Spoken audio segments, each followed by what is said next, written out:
Well, novelty theory is something I've been working on since the early 70s, inspired by psychedelic plant experiences in the Amazon, to attempt to look at time and really deconstruct it and attempt to understand what it is.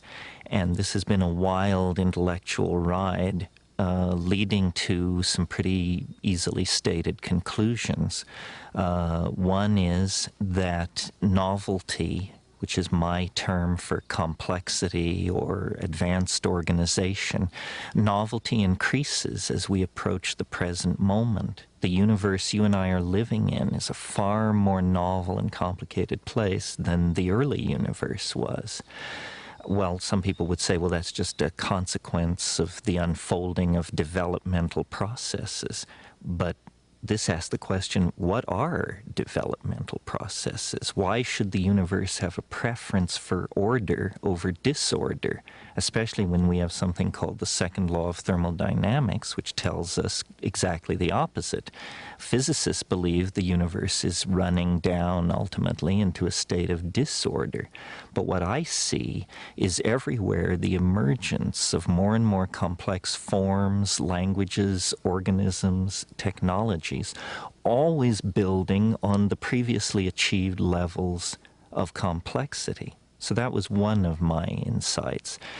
Coming out of that insight was the further understanding that this process of complexification through time is not proceeding at a steady rate. It actually follows a kind of asymptotic curve. In other words, it's happening faster and faster. And this was a revelation to me because it allowed me philosophically to contextualize the human world and to understand that human technologies, languages, migrations, art movements, ideologies are not something different from nature. They're the same download of process that we see in the movement of continents, the evolution of new species of animals, except that these human novel, emergent situations are happening much more quickly. So I see the cosmos, if you will, as a kind of novelty-producing engine, a kind of machine which produces complexity in all realms, physical, chemical, social, whatever, and then uses that achieved level of complexity as the platform for further complexity. Well, this explains our present circumstance. It explains the rush toward all forms of new technology and social organization in the new millennium. But you don't have to be a rocket scientist to understand that if the universe is complexifying faster and faster, a epoch, a time will come when this rate of complexification is occurring so rapidly that it will become itself the overwhelming phenomena in the world of three-dimensional space and time. And I call this the omega point, or the transcendental object at the end of history. And I believe it is not that far off, that with the emergence of global internet, a human population of several billions, an electronic noosphere, that we are now within the shadow of this transcendental object at the end of time. Our religions sense it. That's what gives them their apocalyptic intuitions. And I think the ordinary man and woman in the street sense a kind of built-in acceleration to time itself.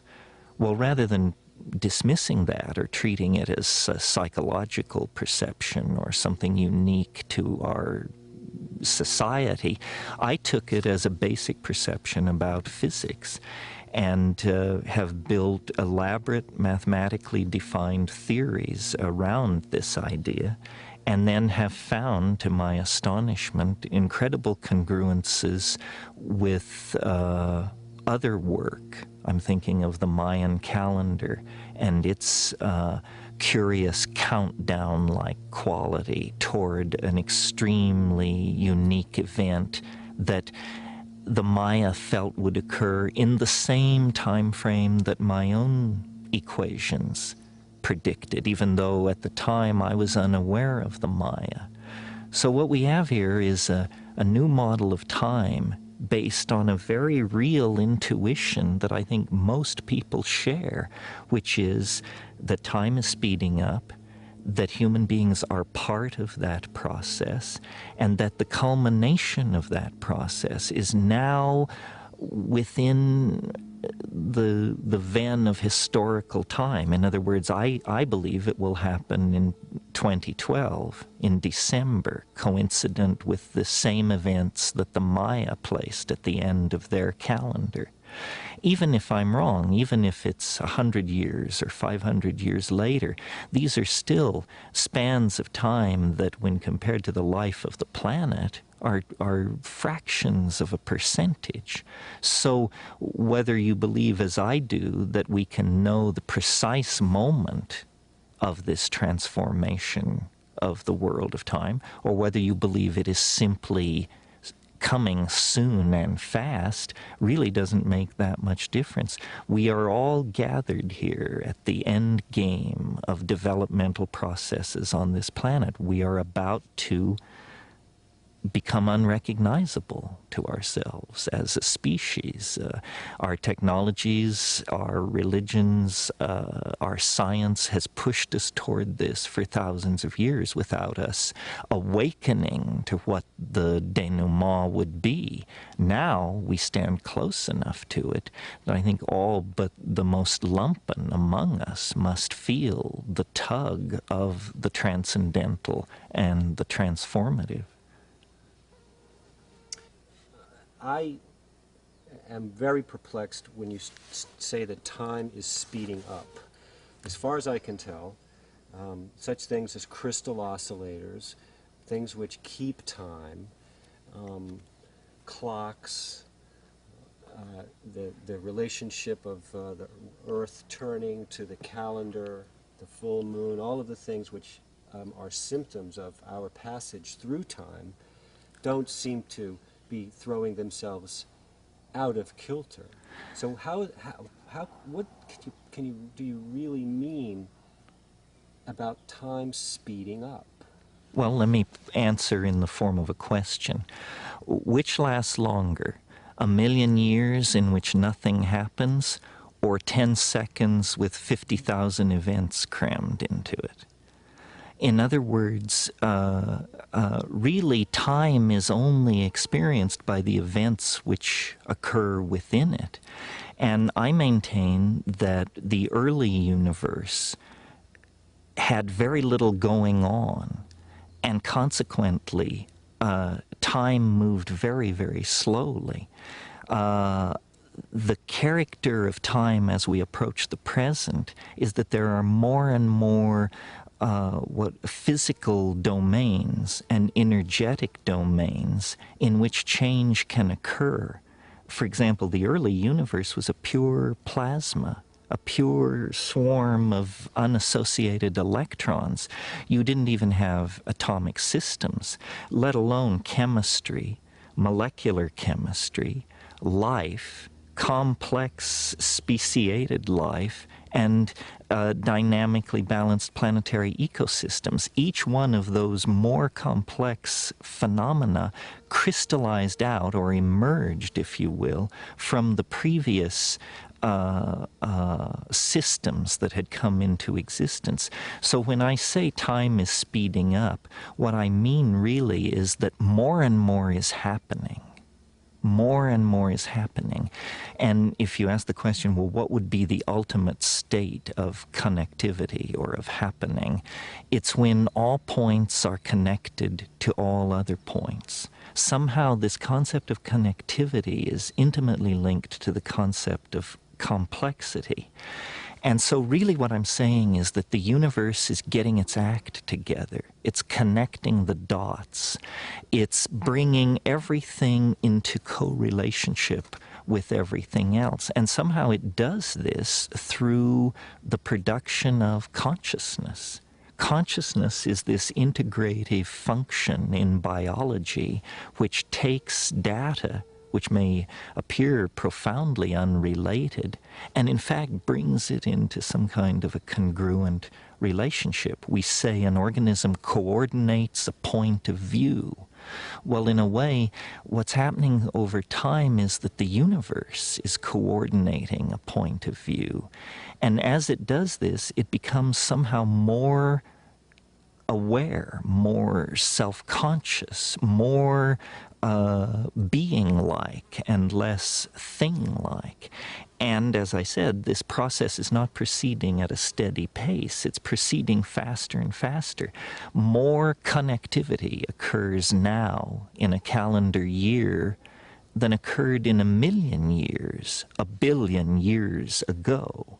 So somehow, as we approach the present, we find ourselves in an ever denser realm of activity, interrelationship, connectivity, and the result of this is more of the same, producing a shrinking globe, ever more immersive technologies, dissolution of political, social, gender, and class boundaries of all sorts. So that's what I mean when I say the universe is speeding up. You know, before the advent of man, of human beings, the fastest changes on this planet of any consequence were genetic changes, changes in the genomes of plants and animals. Well, biologists know that for a fruit fly to add a spur to its leg, for a bird to change its plumage, you need hundreds of thousands, sometimes millions of years of evolutionary time. With the advent of human beings using spoken language, a new kind of possibility was born. It's called epigenetic change. In other words, change which is not about genes, but which is about languages, customs, behaviors of human beings. Epigenetic change reaches its dramatic culmination in speech, writing, and communication of all sorts. And so the carriers of epigenetic change, the human beings, are automatically then the carriers of accelerated novelty.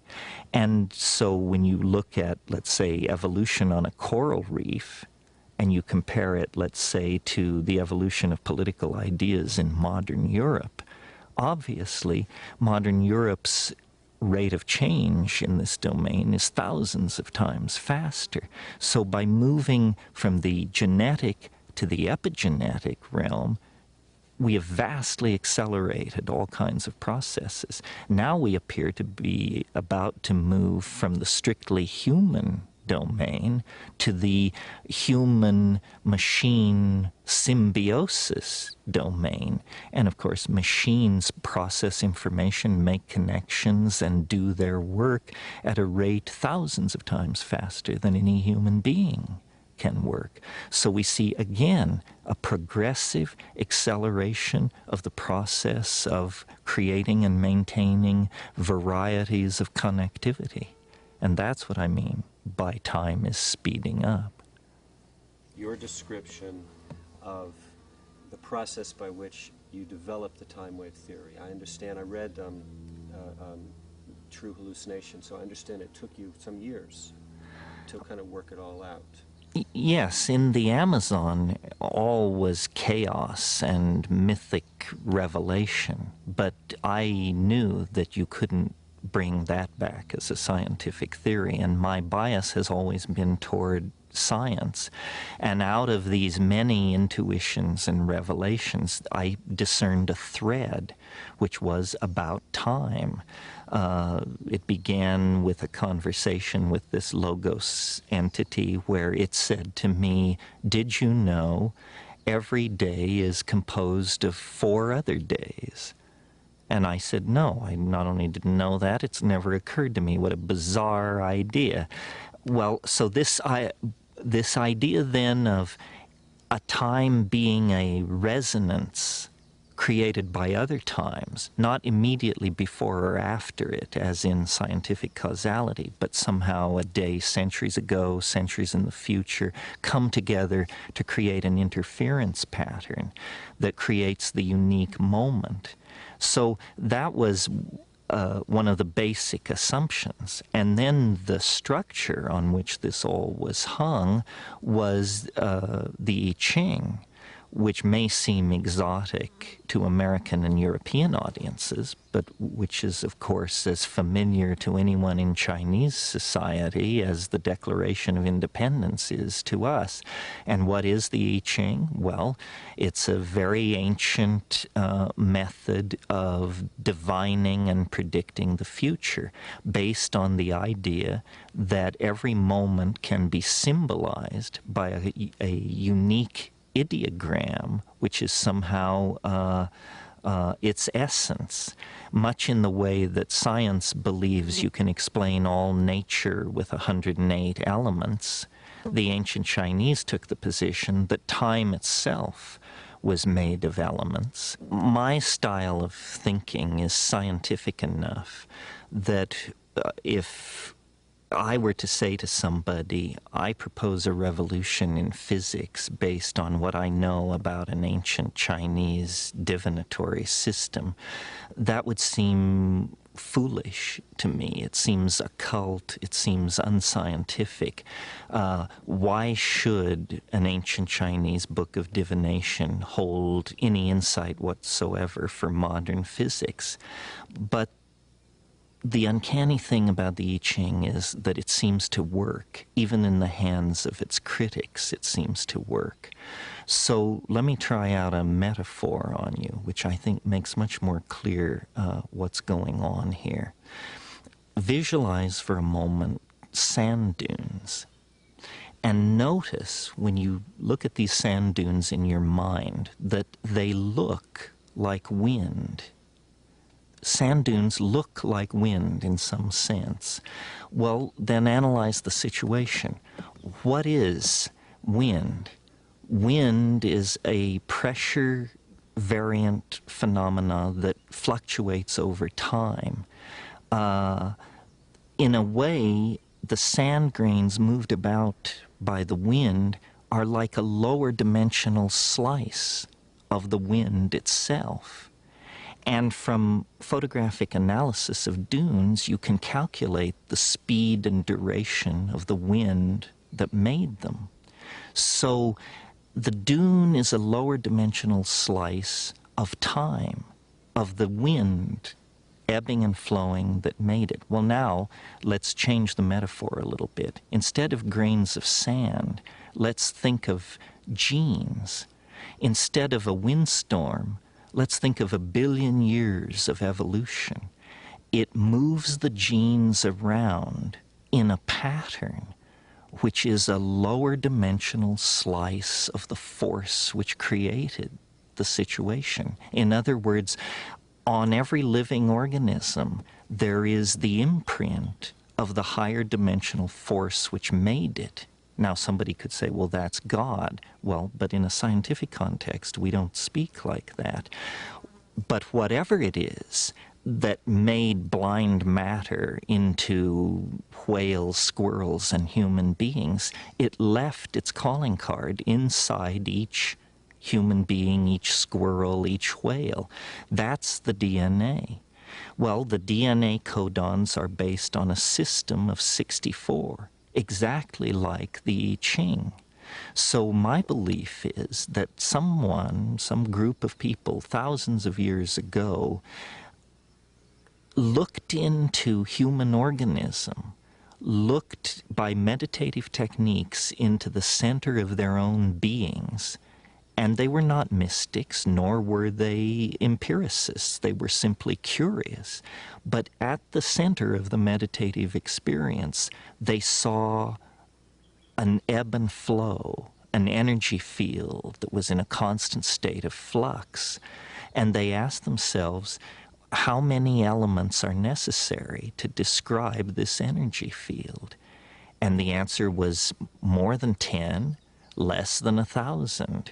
More than 20, less than 500. And when they finally got it worked out, lo and behold, 64 situations are all the possible potential situations there are. Out of 64 subtypes of time, you can create everything from the coronation of Queen Mary to the resignation of Madonna out of 64 types of time. So really, what the I Ching is not a book of Chinese mysticism. It's a book of molecular dynamics that sees through biology to the physics that allowed biology to come into existence. And I'll argue this with anybody in the field, regardless of how hardcore an empiricist they claim themselves to be, because I think the coincidence between the structure of the I Ching and the structure of the DNA is staggering. It's not a simple correspondence between 64 and 64. All the processes that occur in DNA can be easily modeled with the 6-line hexagrams that make up the I Ching. It's almost as though Western science was fascinated by energy. For 5,000 years we pursued understanding energy. And this process ends with thermonuclear explosions in the deserts of the American Southwest. We can light the fire that burns in the heart of the distant stars. We know how to do that. That's what the Western mind achieved, political issues aside. The Eastern mind was not interested in energy. It was interested in time. And they spent 5,000 years deconstructing it, looking at it. And you don't use atom smashers. You don't use enormous physical pressure. It's a different problem, and you bring different tools to bear. You meditate. You look inside yourself. You study the movement of water around pebbles. You consider the situation. You study history. In any case, the bottom line is, the people who pursued this understanding of time achieved as sophisticated a relationship to time as the Western relationship to matter expressed through our ability to trigger fusion and fission. So there's a great deal for us to learn in the West from these Oriental efforts to understand time, and it is not necessarily mystical. What I did was entirely mathematical. It's not transparent to a person who has not studied mathematics. But to a professional mathematician, it's utterly trivial. There's nothing occult about it. And I think true understanding can be communicated and formally described with mathematics. And that's what we have here. We're on the brink of a fusion of Western science with quote-unquote Eastern mysticism. Nothing mystical about it except that we call it mysticism. But the fusion of these two viewpoints is going to give us a complete understanding of the universe of space-time, matter, and energy. I want to go to this stuff about the strange attractor at the end of history. Right. I never ever, considered that notion that we are being pulled as opposed to simply just going on forever and ever. And that's for sure something that people are going to go, huh? Well, in the 19th century, if you spoke of nature having a purpose, you were thought to be anti-evolution. Because in the 19th century, there was great pain to eliminate anything like preformation or teleology or purpose or God, all these things that they were trying to eliminate from evolutionary theory. And until very recently in scientific thought, the idea has been that events are pushed by the causal necessity embedded in the events which preceded them. In other words, if you ask the question, what is the most important event in terms of, or moment in terms of shaping this moment, the answer would be the moment just before this moment, because it hands on the energy, the space, the time. Recently, mathematicians have evolved what they call the notion of attractors, or strange attractors in some cases. And these are processes where a dynamic is not pushed by causal necessity from behind, but it's pulled by a point in the future. You could almost say, for example, if you release a ball bearing up near the rim of a bowl, that its attractor is the bottom of the bowl. And the ball bearing will roll down to the bottom, then halfway up the side, then up the side in shorter and shorter cycles until it finally comes to rest in the exact bottom of the bowl. Well, from the point of view of the new mathematics, the bottom of the bowl is a basin of attraction, and the ball bearing has fallen under its influence. So I have always doubted that evolutionary theory without purpose, without teleology, could produce as complex a world as we see around us in as short a time, 5 billion years, as the life of the Earth. It seemed more as though these processes were not just wandering across a flat flat genetic landscape. They were the process of biological evolution was actually being channeled between high walls. In other words, it could move. It had some motion this way, some this, but its forward direction was inevitable. And this is the idea of an attractor, that what the universe is doing is it is under the sway of what I call the transcendental object at the end of time. And that is this domain of hyperconnectivity, that it would be perfect novelty. And all nature aspires for this state of perfect novelty. You could almost say that nature abhors habit, and so it seeks the novel by producing various kinds of phenomena at every level in biology, chemistry, and society. And so there really is a purpose to the universe. Its purpose is this state of hypercomplexification in which all of its points become related to each other, become what mathematicians call cotangent. And it gives the universe the feeling of being imbued with a caring presence. It makes it appear as though nature is tending toward something, and that it changes our own ethical and moral position in the universe. Because, you know, science tells us that we're the products of a cosmic accident. We're at the edge of an ordinary galaxy in an ordinary star system, and we're damn lucky to be here. And that's it. That's our place, a very existential notion of our place in the cosmos. But if you take this other point of view, that process is under the influence of an attractor, and that the value the attractor is maximizing is novelty, then suddenly, for the first time in 500 years, human beings are moved back to the center of the stage, because we are the most novel thing on this planet. We are everything biology is, plus technology, language, politics, philosophy, art, so forth and so on.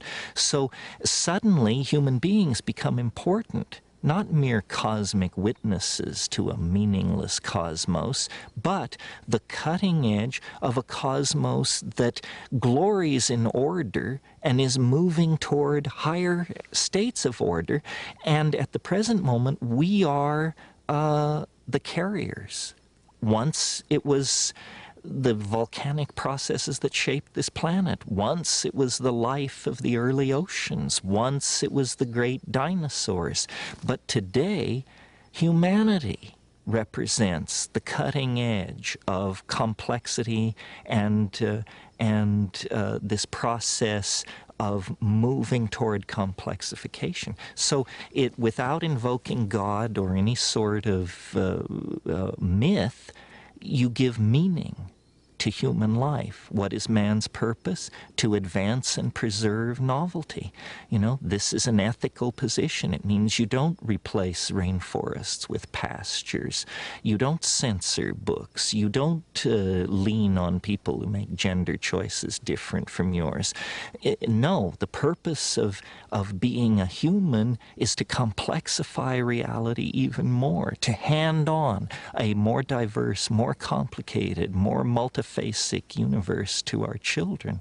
And when this process of complexification reaches the omega point, it will fulfill, I believe, the expectations of all of these religions, but it will fulfill it in a mature, scientific, and universal way that these religions all lack, because they all reflect their parochial origins. It's certainly true. It's certainly true that we see a limited slice of reality. And your example from Flatland, yes, anything which moves as a gradient through time, we will not discern very carefully. I mean, for instance, this is why we have the science of economics, because it keeps track of the behavior of markets, which is something you can't see or feel, but which has become very important to human institutions. It's a fourth-dimensional factor that we need to coordinate into our planning. So we've created an entire science to study the movement and behavior of markets. One of the things, I'm always trying to visualize what the concrescence would be like, even though I know that in principle it's probably not possible to imagine it. But several factors are on the horizon which I think can be brought together to sort of get a picture of what we're headed toward. One is, for some time now, we've been involved in building complex prostheses, which we call machines and computers.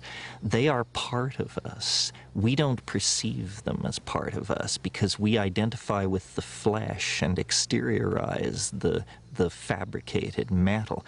But in fact, they are a part of us as much as our political systems, our agriculture production systems, so forth and so on. So the animal body has reached the limits of its evolutionary abilities. A cheetah can run 75 miles an hour, an elephant can lift 3 tons, and so forth and so on. To go beyond those capacities of the animal body, you have to make a marriage with mechanical things. So we are extending ourselves through the machines. Well, one of the things that these machines do is they're time compressors. You know, you and I sitting here talking are operating at about 100 hertz. If we could be magically downloaded into a top-of-the-line computer, we would run at 800 megahertz. That means we could do 800 million more things in this moment than we can do when we're wearing flesh. So it may be that we will find a way to technologically stretch time, and this will become for us like a false eternity. You may have only 10 minutes left in your life, but it may be time enough to pack in all of human history from the fall of Rome to the present moment. So we are finding ways out of the three-dimensional Newtonian prison, which says, you know, life is narrow and confined and ends at the grave. And we're doing it by becoming information that is freed from material. And somehow this allows us to make this ascent to the next dimensional modality. Information is not time and space constrained the way we are. We talk about the difficulty of moving an object at the speed of light. Our entire planetary technology cannot achieve moving a marble at the speed of light. But we can move information at the speed of light. tetrabytes of it. We do this every day. So we see, we stand then like children at the edge of the ocean of information, and we're putting our feet in and wondering, could we swim in that? What would it be like to be wet in that? What would it be like to go into that new medium? A similar dilemma must have confronted the early amphibians as they stared at the land and said, could we leave the ocean? Could we go up into those places? Could we breathe air and actually make the transition to such a hostile and alienating environment as the land? And so these are major symmetry breaks. But in every case, the answer has been, you bet. And sooner or later, somebody did it, and then all succeeding generations have followed suit. What is fascinating about this particular transition is that we are conscious of the implications. We who will make the transition will, in some sense, some limited sense, understand its implications, where I don't think that was true for the animals that left the primordial ocean. They simply were behaving blind instinct and evolutionarily dictated behaviors. But the degrees of freedom accessible to us are so multifarious that we can actually appreciate for the first time our circumstance, and our circumstance is awe-inspiring. I mean, we are about to take the step out of matter. The planet is on a collision course with the most profound event it's possible to imagine, the freeing of organic life from the chrysalis of matter. For 1 billion years there's been life on this planet, but never life that could step outside of matter. But this is obviously what's in the cards, and we are privileged to be central to that event. You just said we're moving beyond matter. I just can't imagine what you mean. Can you try to talk a little bit more about that? Well, first of all, I can't quite imagine what we mean either. I think this is the test, is to imagine what could that mean. Maybe the bridge concept is virtual reality. Obviously, we're on the brink of building computer-assisted worlds that don't, quote-unquote, really exist, but which we will experience the way we experience dreams or the imagination. And I think this is where psychedelic substances come in. Shamans have always entered into a non-physical realm of information through trance. In a way, there's nothing new here. This is part of the archaic revival. Well, I feel like, tasting the sacred earth. Will you still love me? Will you still feed me when I'm 64? Are we rolling here? I've forgotten the thread. What was it? Is it a human thing? Is it a unique, is this ascent into novelty a human thing? No, part of what I discern here, though we humans are always ready to suffer guilt and take blame for everything going on in the universe, I don't believe this is something we are doing. I think that we are as much corks tossed on the ocean of time as are hummingbirds and prairie dogs. In other words, an event of cosmic significance and importance is going to occur not far in the future. Are we causing it? No. Can we stop it? No. Can we hurry it? No. It's built in to the structure of matter itself. One way of thinking of this is that the laws of physics are evolving to permit greater freedom. And we are, and people have said to me, well, don't you find it a little strange that such a momentous event would occur in human history? After all, human history is 10,000 years wide. The planet is 5 billion years old. pretty unusual coincidence that human history would be happening when this cosmic event happens. No, that's completely wrong. Human history is being caused by the nearby presence of this event. In other words, if you think of the event as something which has shells of influence, some of its shells of influence reach so far back in time that they drag life out of the primitive oceans. Some of its shells of influence reach so far back in time that they define the emergence of the hominid line out of the higher primates. Some shells reach back to Egypt, some to medieval times. As you approach the present, it becomes stronger and stronger. But I would argue that the presence of human civilization on this planet is the strongest evidence we have that matter and organizational processes are about to make some kind of a leap to a new order of being. What history is the 25,000-year transition zone. Before you enter the zone, you're an animal. After you leave the zone, you're a god. But for 25,000 years, you're kind of an animal and kind of a god.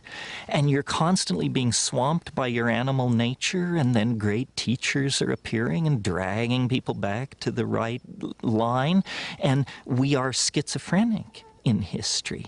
A friend of mine once said, he said, history is the shock wave which precedes the eschaton. And I absolutely believe that. And I believe as historical processes intensify, it's reasonable to believe that we are ever closer to the eschaton.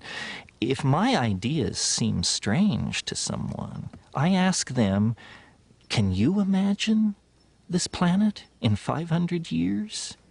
Given the propagation of ordinary historical and scientific rates of unfoldment and discovery, can you imagine this planet in 1,000 years? No, no one can imagine that, because processes are now in play which so totally rewrite the script that no one can imagine 100 years or 200 years in the future, because the discoveries which will be made in that span of time will so totally rewrite the human experience of itself and the environment that we cannot see deep into the future. And this indicates to me that the future is exploding in an asymptotic unfoldment into a kind of cultural superspace. And our own bafflement at the impossibility of conceiving any real future given the political and social and technological forces in play is proof of that. Before we go farther, I'd like you to attempt to give me a definition of concrescence and eschaton. Well, let's go backward. Eschaton first. Eschaton is a good word out of theology. It simply means the last thing. The last thing is the eschaton, and it is everything become one thing. For theologians, it's God. For somebody of a more materialist bent, it might be something else. But the eschaton is the last thing. Eschatology is the study of the time of the last thing. Now, what was the other word? Concrescence. Concrescence. This is a little trickier concept. I took it from Alfred North Whitehead. Concrescence is the idea of something that grows together. It concresces, it becomes more dense, more connected, more defined in space and time.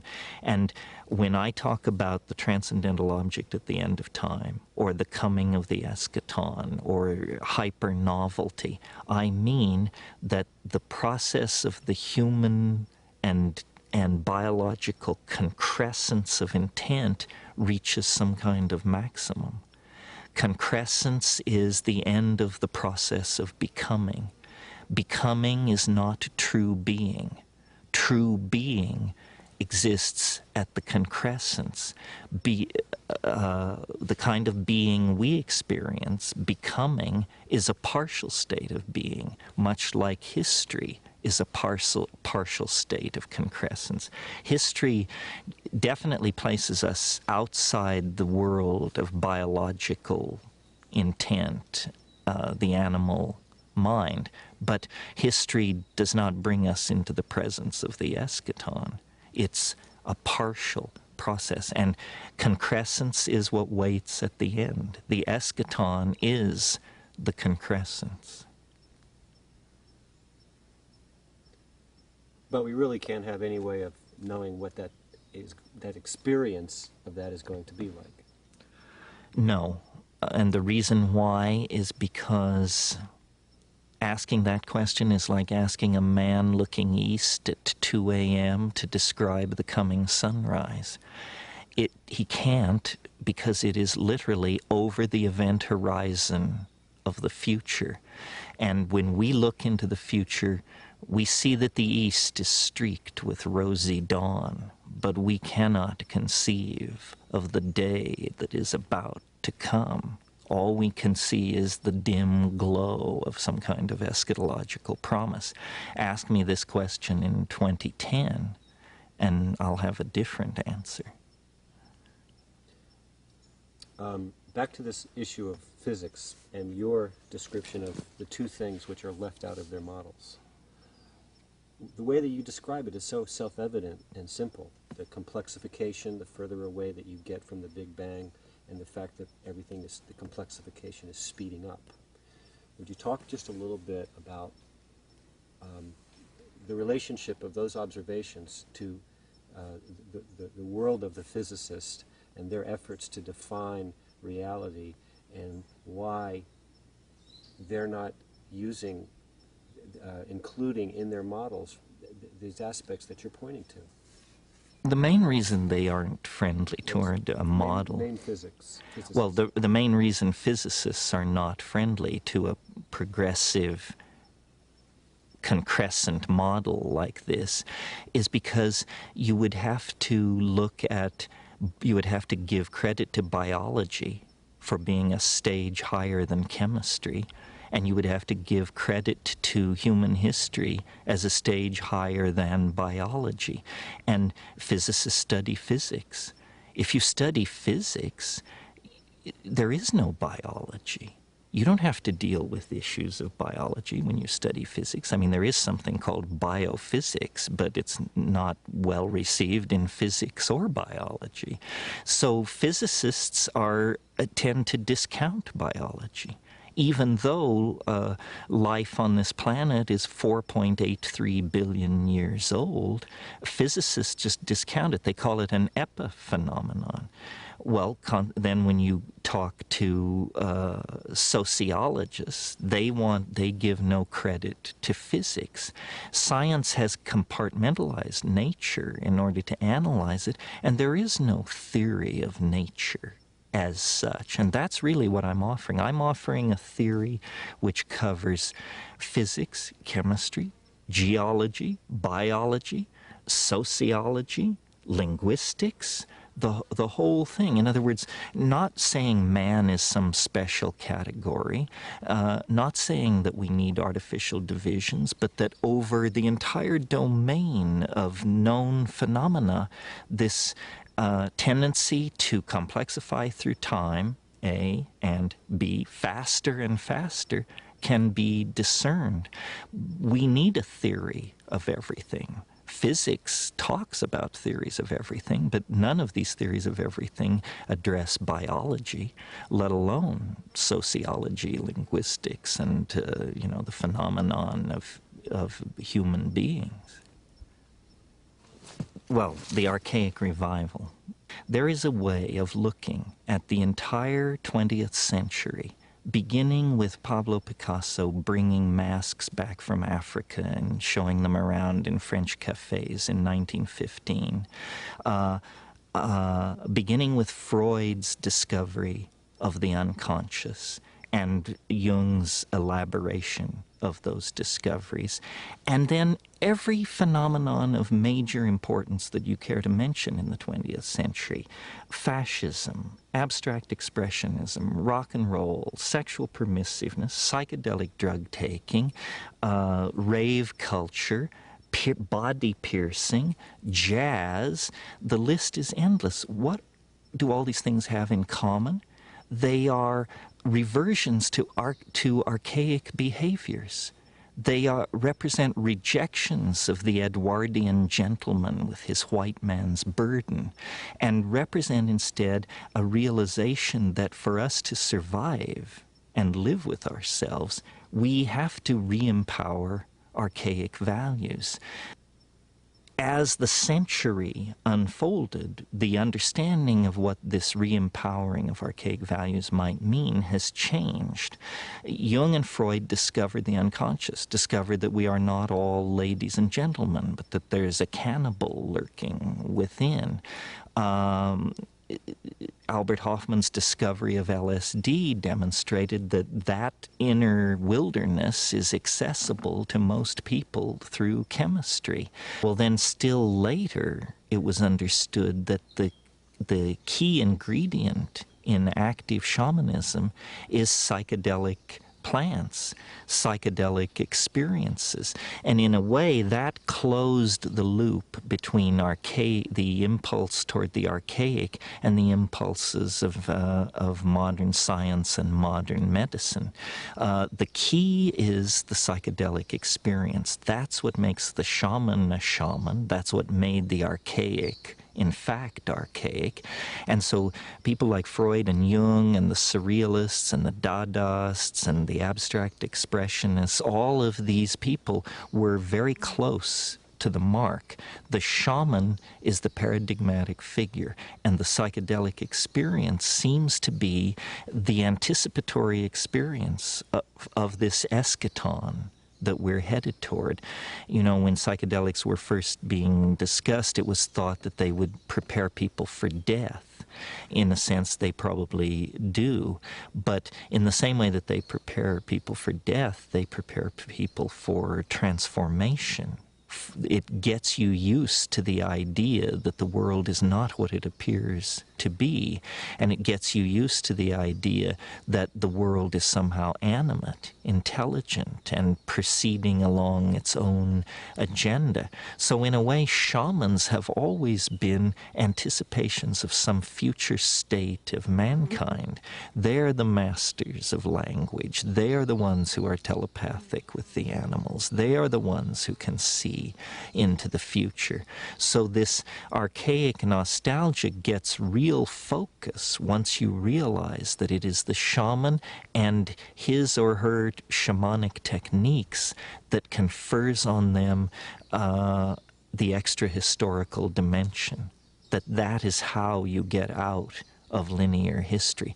That's how you visit the realm of the ancestors. That's how you travel into the future. That's how you break up the tyranny of Newtonian serial time. We have 14 years until this event, measured on the calendar. And, you know, a really common, ordinary way to describe the times that we're living in is that they're very, very chaotic, filled with acts of unspeakable evil, and at the same time, there's this sort of buzz and thrust of optimism. Everything from a guy like Peter Schwartz talking about the long wave, the big booming economy, breakthroughs in you know, educational levels and qualities of life. But it's definitely a dynamic where you've got extremes of good and evil in that way. Would you talk a little bit about the relationship between that dynamic as we go forward and the novelty continues to climax? Well, novelty is not necessarily good or nice. Novelty is complex. That's what it is. And so I see really a concatenation of tendencies and forces here at the end. It's only going to get weirder. The level of contradiction is going to rise excruciatingly, even beyond the excruciating present levels of contradiction. I think it's just going to get weirder and weirder and weirder, and finally it's going to be so weird that people are going to have to talk about how weird it is. And at that point, novelty theory can come out of the woods, because eventually people are going to say, what the hell is going on? It's just too nuts. It's not enough to say it's nuts. You have to explain why it's so nuts. So between now and 2012, the next 14 years, I look for the invention of artificial life, the cloning of human beings, possible contact with extraterrestrials, possible human immortality, and at the same time, appalling acts of brutality, genocide, race baiting, homophobia, famine, starvation, because the systems which are in place to keep the world sane are utterly inadequate to the forces that have been unleashed. The collapse of the socialist world, the rise of the internet, these are changes so immense, nobody could imagine them ever happening. And now that they have happened, nobody even bothers to mention what a big deal it is. The fact that there is no such thing as the Soviet Union, people never talk about it anymore. But when I was a kid, the notion that that would ever change was beyond conceiving. So the good news is that as primates, we're incredibly adaptable to change. Put us in a desert, we survive. Put us in the jungle, we survive. Under Hitler, we survive. Under Nixon, we survive. We can put up with about anything, and it's a good thing because we're going to be tested to the limits.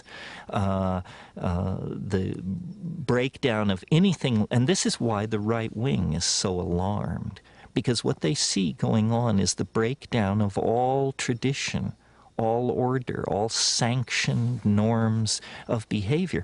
And they're quite right that it's happening, but they're quite wrong to conclude that it should be resisted or is somehow evil.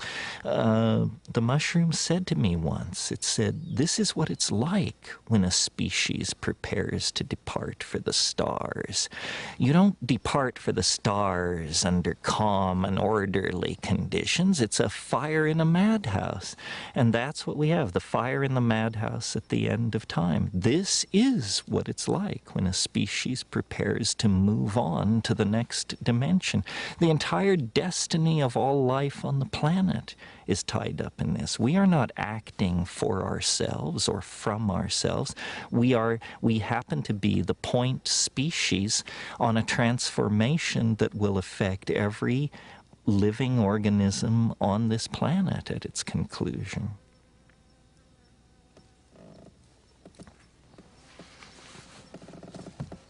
Pause for a second. I see how with Jenkins calling it galactic cosmology, it's like our home continues to expand. We've gone from the village to the nation state to the planet. Now we're ready to take on the big picture. So let's just talk about the conclusions of the archaic mind, what it reaches. Well, the great watershed difference between the archaic understanding and what is called scientific materialism is the archaic mind understood, in fact perceived, that nature is conscious. Nature is alive. Nature is an organism full of intent. The goal of the archaic mind is to connect with, communicate with, and align itself to this greater Gaian holism, which is sometimes called nature, the great spirit, the realm of the ancestors. But this is what the archaic mind understood and was comfortable with. And in fact, it is true. Our own decision to view the universe as dead, as inanimate, as unintelligent, allowed us, permitted us to dissect it, use it, and deny its validity outside of human purpose. Now the consequences of living like that is coming back to haunt us. You know, we have almost destroyed our home. We have almost cut the earth from beneath our own feet. So this impulse toward the Gailanic and the archaic is a survival instinct. At this point, we must give reverence and credence to nature and nature's methods, because no other methods will allow us to work our way out of the present mess we're in. High temperature, high energy resource extraction, commodification, mega agriculture, we're at the end of the rope for these things. So the archaic holds answers, but it only holds answers if we are willing to think of the universe as a living, intelligent entity with which we are in partnership, not set against, but that in fact we are a part of a morphogenetic intent and an unfolding reality that is larger than human understanding. Imagine, larger than human understanding.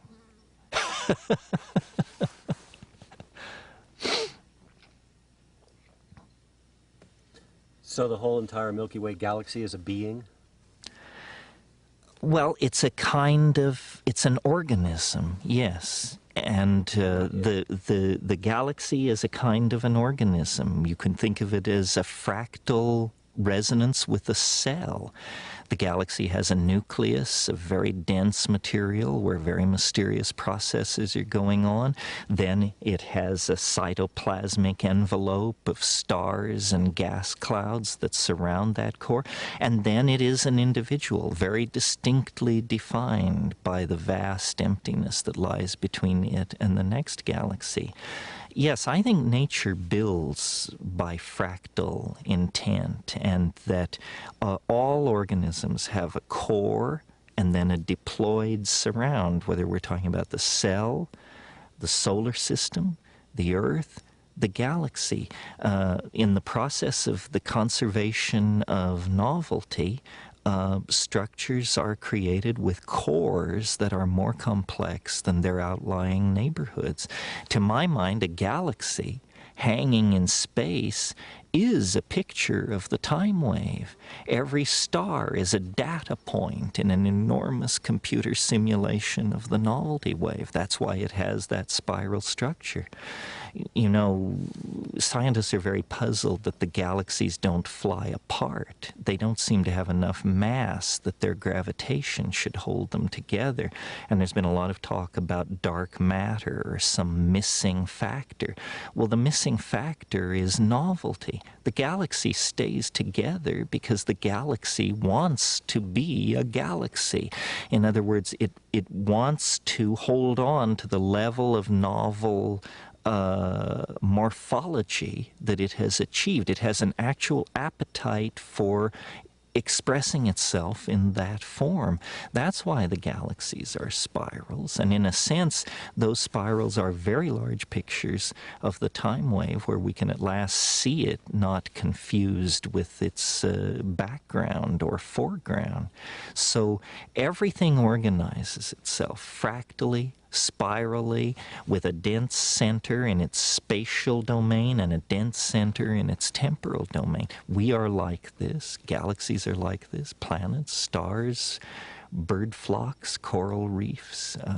But in the case of the galaxy, it's particularly easy to observe the structure because the thing is so huge that its forces dominate and damp out other forces which might distort it.